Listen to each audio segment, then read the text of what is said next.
Very insecure. And when it comes to this sexuality thing, it is even more important to us. It's not just a physical thing. There's an emotional thing that's going on for us. Shanti told me last time she was here, she told me the greatest disappointment she has is when a guy will walk out after she has spoken, and he will walk out and say, you know, I read this book and I gave the book to my wife, but she just doesn't believe you.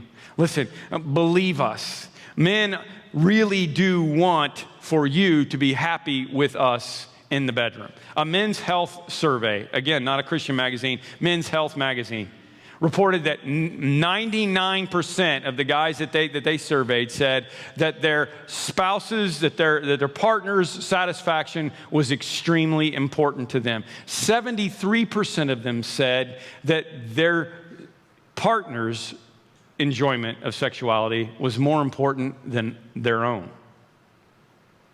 And that may really surprise you because you think, well, they're just in it for themselves, but that's not true. James Sheridan writes it this way. He said, when your husband invites you to have sex, he is inviting you into his world. For most men, it's very important that you have a good time when you visit where he lives much of his life. And that is why afterward he may say, I hope it was as good for you as it was good for me. It's his way of saying, I hope you had a good time visiting where I live all the time.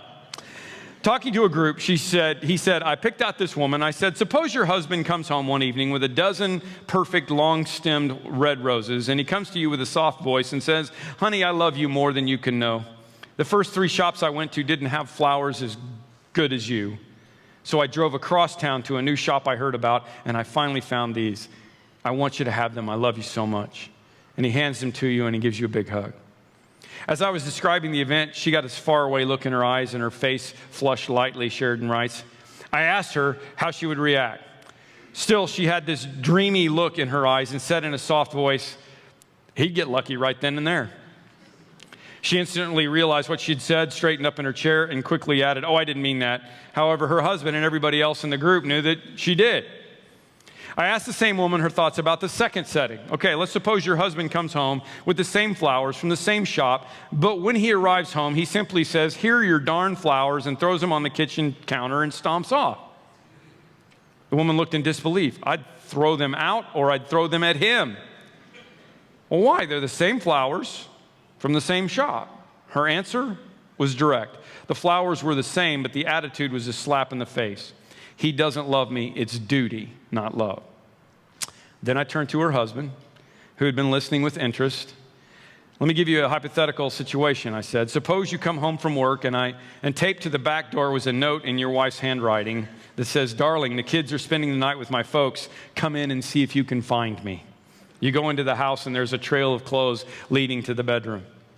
I asked the husband, what would be your response? And all he could do was stammer. I then asked the husband, let me change the situation slightly.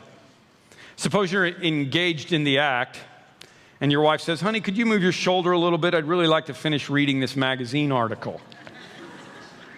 He responded, well, that'd be the end of it for the night. I don't think I'd talk to her for a week. I said, why? It's the same sex, isn't it? He glanced at his wife and paraphrased her words. It's like she said, the attitude would be a slap in the face. She doesn't love me. It's duty, not love.